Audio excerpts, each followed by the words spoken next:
আজকে কুরবানি নিয়ে আমাদেরকে যে ভাসাবার চক্রান্ত চলেছিল, আজকে তারা নিজেদের জালেতে নিজেরাই জড়িয়ে গেছে। সেই কথাতে আজকে একটা হিংসুটে মদনের কথা মনে পড়ে গেল। মদন একদিন কাজ থেকে বাড়ি ফেরার সময় দেখে রাস্তার ধারে একটা সোনার পাথর। সে ঝপাক করে কুড়িয়ে নিয়ে এবার স্বর্ণকারের কাছে গেছে। স্বর্ণকার অনেক ঘষাঘষি চেক করে করার পর দেখে বলছে, মদন এটা তো পাথর। এবার মদন বলছে, আল্লাহ তুমি দিলে দিলে পাথর দিলে। স্বর্ণকার বলছে, তুমি শোনো, এটা জাতা পাথর নয়, আমার ধন সম্পত্তি টাকা পয়সা দোকানদানি সব কিছু যদি বিক্রিও করে দিই, তোমার এই পাথরের মূল্য দেওয়া যাবে না। এই পাথর ঘষবে, একটা লোক আসবে, তুমি যা চাইবে তাই দিবে।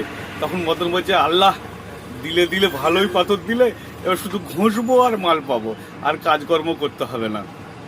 তো স্বর্ণকার বলছে, তুমি শোনো, তুমি যা চাইবে, তুমি 100 যদি চাইও তাহলে পাড়ার লোকের 200 হবে। বলছে, আমার পাথর আমি ঘষবো, আমি পাবো 100, পাড়ার লোকে পাবে 200। এত হিংসুটে ছিল, পাড়ার লোকের ভালো দেখতে পারতো না। বলছে, আমি না খেয়ে মরে যাবো, তবু পাথর ঘষবো না। সে পাথর নিয়ে বাড়িকে যাই, বউকে বলছে, তুই না খেতে পেয়ে মরে গেলেও এই পাথর ঘষবি না। তারপর দিন সকালে বাড়ি কাজে চলে গেছে। এবার বইয়ের হচ্ছে রান্না বান্না করবে, কিছু পয়সার দরকার, বাজার নেই ঘরেতে। এবার পাথর ঘষেছে, একটা লোক এসেছে, বলছে কত? বলছে 100। সঙ্গে সঙ্গে কল করে একটা 100 টাকার নোট দিয়ে চলে গেছে। এবার মদন বাড়ি থেকে ফিরে এসে দেখে কিনা ঘরেতে রান্নার খুব খুশবু হচ্ছে। এবার বউকে বললে, তুই কোথায় পেলি পয়সা বল।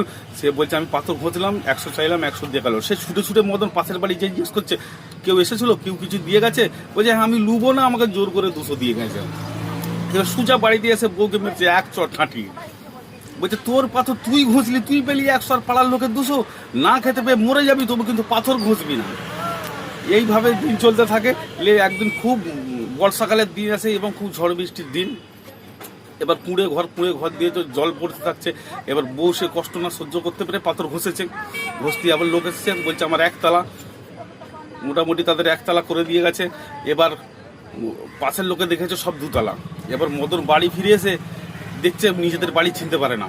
এবার অনেক খোঁজাখুঁজি করার পর যে দেখছে কিনা একটা মাঝখানে কুড়ে ঘর একতলা। এবার বউকে বলছে, তুই পাথর ঘষেছিলি, তোর পাথর তুই ঘষলি, একতলা, পাশের লোকের 2 তলা। সে আপনার খুব রেগেছে, এবার নিজে পাথরটা ঘষেছে। ঘষে বলছে, একটা লোক এসেছে, লোক এসে তাকে বলছে যে, আমার যদি 100 হয় পাড়ার লোকের কত? বলছে 200। বলছে, আমার যদি একতলা হয় তো পাশের লোকের কত হবে? বলছে 2 তলা। বলছে, আমার যদি একটা চোখলিয়া হয় তাহলে পাড়ার লোকের কটা তোলা হবে? বলছে 2টো। বলছে, ওইটা আগে তুইলে। মানে এত হিংসুটে, পাড়ার লোকের ভালো দেখতে পারতো না। আজকে কিছু শ্রেণীর মানুষ মুসলমানদেরকে মনে করেছিল যে তাদের গরু কুরবানিটা বন্ধ করে দিয়ে তাদের ইসলাম ধর্ম, এই যে ঈদের কাজটাই হয়তো বন্ধ করে দেবো, এবং ইসলাম ধর্মটাই হয়তো আস্তে আস্তে মুছে দেবো। উপর দিয়ে থুতু ফেলেছে, সেই থুতু আজকে নিজেদের মুখে এসে পড়েছে। আজকে আমাদের পেটে লাথি